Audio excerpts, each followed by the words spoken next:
दो दो नेता चले गए, अब तीसरी बार फिर चुनाव होगा, हम अब वोट ही नहीं देंगे, पूरा गांव हमारा वोट नहीं देगा। प्रधानमंत्री ने भी लूट लिया फौजियों को, तो क्या कहोगे साहब? उमेश कुमार जी विधायक भी चाहते हैं कि मेरा स्वागत हो, सिर्फ मेरा स्वागत हो। मैं आया तो मेरे लिए ये नहीं हुआ, वो नहीं हुआ। जब जनता का दुख होगा, परेशानी होगा, तो आपको स्वागत कौन करेगा? वो तो आता भी नहीं उमेश कुमार। 8 दिन का टाइम दिए और आज 10 महीना हो गया, लेकिन अभी तक गांव में वो पहुंचे नहीं। रास्ता तो दूर की बात है। कहना चाहेंगे दोनों विधायकों के बारे में? हम क्या बोले, विधायक अपने अपने राय में लगे, जनता कौन सोच रहा है, जनता क्या करेगी। अरे तो बहुत बड़ी वादा तो हर आदमी आके कर जाता है, लेकिन पूरा करे तब तो। कहना क्या जी, हम तो उनकी लड़ाई रोज देखते रहते हैं। प्रणव जी उन्हें शर्मा जी को कहते हैं अखाड़े में आ जाओ, वो कहते हैं अखाड़े में आ जाओ। गांव की जनता ये पूछना चाहते हैं कि हम कौन से अखाड़े में जाएं। अब एक बात बताओ, पूरे हिंदुस्तान में क्या रुड़की के अंदर ही कैंट है?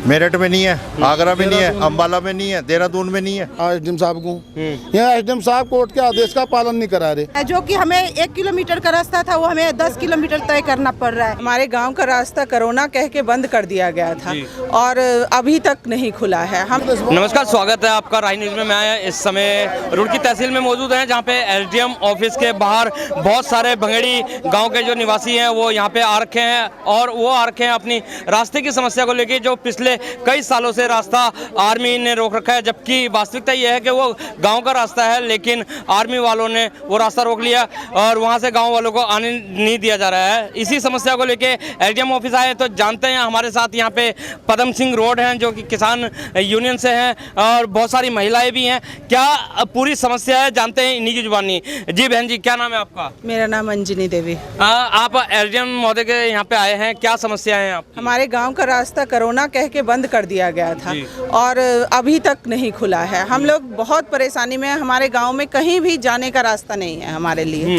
हम सबसे पीछे पड़ गए हैं और हमारा सबसे गेट के पास ही हमारा मकान है। हमारे बच्चे पढ़ने के लिए, हमारे बीमार बुजुर्ग जो लोग हैं वो कहीं नहीं जा पा रहे हैं और बहुत लोग परेशानी में। जी, अगर तो बात करी जाए आर्मी की, तो एक बार को सिविलियन को तो रोका जा सकता है, लेकिन आप लोग तो एक्स सर्विसमैन है, एक्स आर्मी मैन है, आपको भी रोका जा रहा है? जी, हम सबको रुका जा रहा है। हम लोगों तो यहाँ तक किया कि हमारे बच्चे यहाँ से भंगेरी से हटा दिया गए।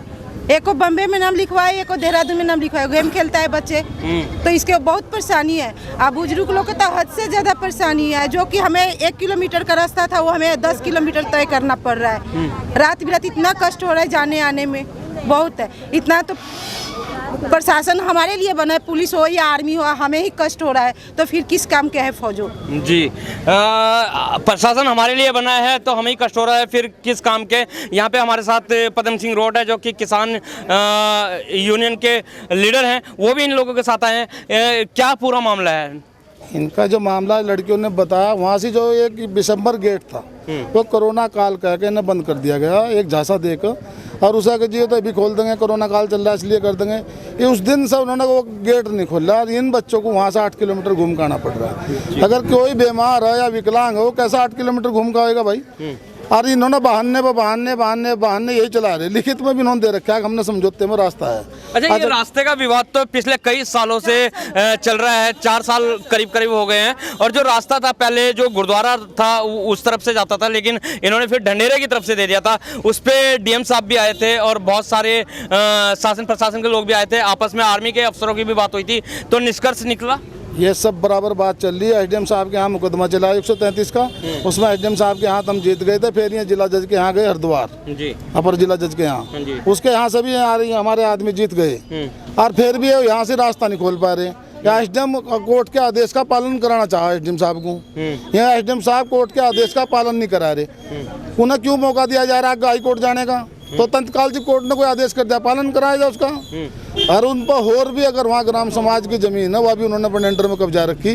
हम तो रास्ता ही मांग रहे, और वो भी नहीं मांग रहे कि लोग बाग वहाँ से कोई आज दिन चल रहे। एक मुद्दत बहुत पुराना चला रास्ता है, चलता का कोई नई बात नहीं है, वो तो 100 साल पुराना रास्ता। तो ये कहीं कहीं घूम के आ रहे। हमने एसडीएम साहब कह दिया तो इसका निस्तारण करो, अन्यथा हम ही से बैठ जाएंगे। पहले गांव था या बीजी सेंटर था? नहीं, पहले गांव था। पहले गांव को बसे गांव यहाँ 6 साल पहले गांव हो तो मुद्दत पहला ही था। ये तो बाद में करा दिया उन्होंने, तो 2 साल पहली बात है। 2 साल पहले इन्होंने कब्जा किया है। तो ये भी कोरोना काल आर्मी जो है वो गांव वालों की तो जमीन में बसा हुआ, पहले तो गांव ही था, ये आर्मी तो बाद में आए। तो ये जो मतलब हमारी जो जमीन ली गई थी, क्या मतलब हमारे रास्ते भी लिए गए थे क्या उस टाइम? रास्ते तो छोड़ कर दिए गए थे, ठीक है नहीं? तो ये मतलब पहले हमारा गांव था, उसके बाद आर्मी आई जी। पहले गांव था, फिर उसके बाद आर्मी बसी है और रास्ते छोड़ के ज़मीन दी गई थी। जो भी आर्मी ने ज़मीन एक्वायर करी थी वो रास्ते छोड़ के दी गई थी। लेकिन आज कोरोना का बहाना लेके बीजी सेंटर ने जो रास्ता बंद कर दिया, उससे गांव वालों को बहुत परेशानियों का सामना करना पड़ रहा है। इतनी परेशानी का सामना, बल्कि हमारे साथ बुजुर्ग लोग भी हैं, जान लेते हैं। जी बाबा जी, क्या है पूरा सच? जो बोल रहे सही है ये। आर्मी ने जो गांव का तो जमीन ही रिक्वायरमेंट किया है जी, और रास्ता गांव वाले ही निकलते थे उससे। जी, ये कहाँ पे हम लोग गलत है? गांव वाले कहाँ गलत है? हमारी रास्ता खाली करो जी, बस यही कहना है मुझे। देखिए, आर्मी जो है 1954 में आई है और गांव 100 साल पुराना है। तो पहले गांव आया 200 साल पुराना, तो गांव पहले आया, आर्मी पहले आई। आर्मी देश की रक्षा के लिए है, गांव हमारे सबकी जनता की सुरक्षा के लिए है। हमारे रास्ते बंद कर दिए गए, ऊपर से हमारे ऊपर इल्जाम लगाते हैं, तोड़ फोड़ करते हैं या करते हैं। तो जनता के साथ इतना धोखा क्यों कर रही है? या तो हमारे गाँव को यहाँ से कहीं और भेज दीजिए अगर आपको गाँव से दिक्कत है। अब ये बताइए, आर्मी पर्सन है, इन्होंने गाँव रिटायरमेंट हुआ आर्मी से, रिटायरमेंट होने के बाद इन्होंने सोचा भाई नज़दीक है, ज़मीन ले ली जाए। इन्होंने ज़मीन लेके अपनी सारी जमा पूंजी सब मकानों में लगा दी। अब इन्हीं के रास्ते बंद कर दिए गए, तो क्या करेगी जनता? हमारे छोटे छोटे बच्चे घर बैठे हैं। सरकार कहती है बेटी बचाओ बेटी पढ़ाओ, हमारी सारी बेटियां घर बैठी हैं स्कूल के कारण। सारे रास्ते जो है इन्होंने बंद कर दिया। आप गाँव के रास्तों की हालत देखिए। दूसरा रास्ता हमारा जो है वो उस पर भी इन्होंने बंद कर रखा है, तो हम चलें कहाँ से? दूसरा रास्ता जो बात करिए वो कहाँ, कौन सा रास्ता? ये खंजरपुर वाला भी इन्होंने ऐसे ही कर रखा है। आप जाके देखिए, उसमें छोटे छोटे बच्चों का आए दिन एक्सीडेंट होता रहता है। सारे रास्ते इन्होंने बंद कर रखे हैं। मैं फिलहाल वर्तमान में ग्राम प्रधान हूं और मैं जनता के साथ हूँ। जो केस हमने जीता है हम उसी को रास्ते को लेके मानेंगे, वरना नहीं मानेंगे, नहीं तो हम धरने पे बैठेंगे। मेरी सरकार से अपील है, या तो हमारे रास्ते खोल दिया जाए, नहीं तो हम भूख हड़ताल पे बैठने के लिए तैयार बैठे हैं। जनता चीज़ सुननी पड़ेगी सरकार को, क्योंकि हम सरकार से अपील कर रहे हैं। आर्मी वालों से हम नहीं लड़ सकते, लेकिन हम शांतिपूर्ण तरीके से रास्ता लेंगे और लेके छोड़ेंगे। जी, तो सुना आपने, मौजूदा प्रधान का कहना है कि शांतिपूर्वक हम रास्ता लेंगे और रास्ता लेके छोड़ेंगे, चाहे इसके लिए हमें भूख हड़ताल पे भी बैठना पड़े। बहुत सारे यहाँ पे लोग हैं और सबसे बड़ी बात है कि आर्मी जो है देश की सेवा के लिए होती है और इसमें बहुत सारे आदमी ऐसे हैं, एक्समैन हैं, जो कि आर्मी की सेवा नियुक्त करके आए हुए हैं। उन लोगों के भी घर वहीं पे ही हैं और जो घर हैं उनके रास्ते रोक लिए गए हैं। और आप अच्छी तरीके से इनकी पीड़ा समझ सकते होंगे कि जब रास्ते रोक लिए जाते हैं तो कितना दर्द होता है। यहाँ पे ज़्यादातर हमें महिलाएं दिख रही हैं, और भी महिलाओं से जान लेते हैं। जी, क्या कहना है आपका?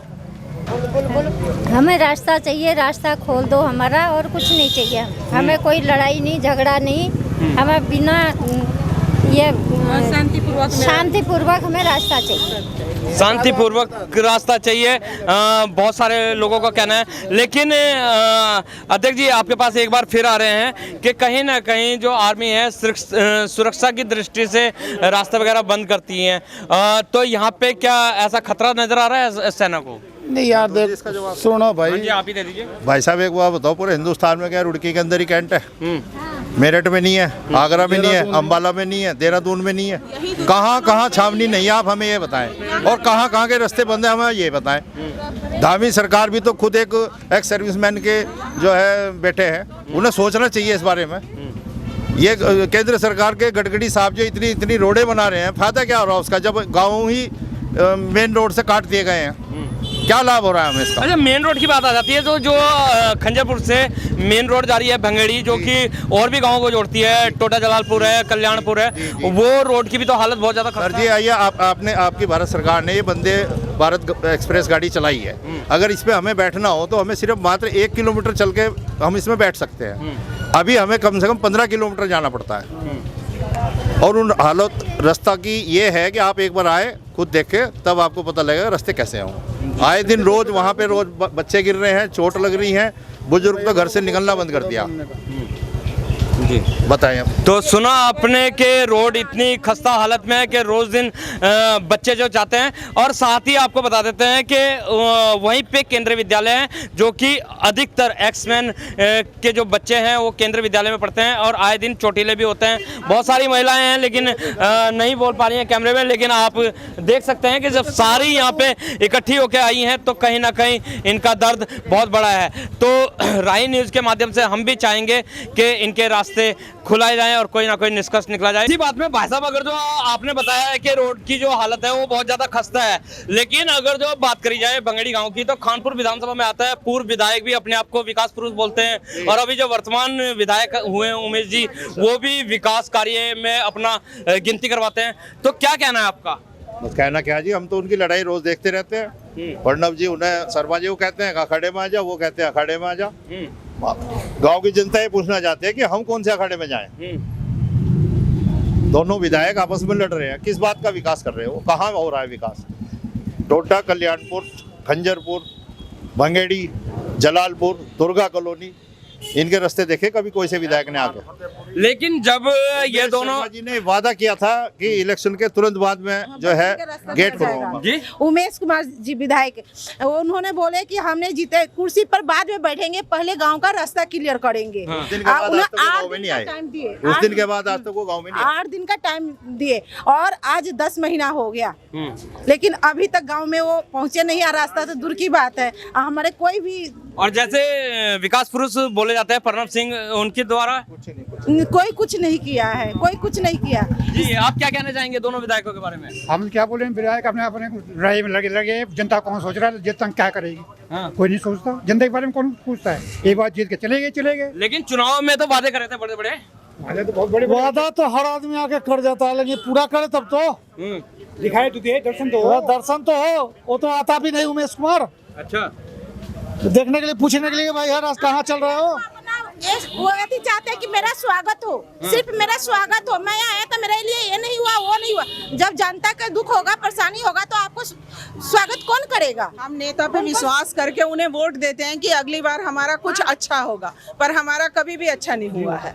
2 नेता चले गए, अब तीसरी बार फिर चुनाव होगा, हम अब वोट ही नहीं देंगे, पूरा गांव हमारा वोट नहीं देगा। लेकिन अगर जो बात करी जाए फौजियों की, तो फौजियों को तो उमेश कुमार जी बहुत ज्यादा तवज्जो देते हैं। प्रधानमंत्री ने भी लूट लिया फौजियों को, तो क्या कहोगे साहब? प्रधानमंत्री नरेंद्र मोदी ने भी लूट लिया, धरने पर बैठे जंतर मंतर पे।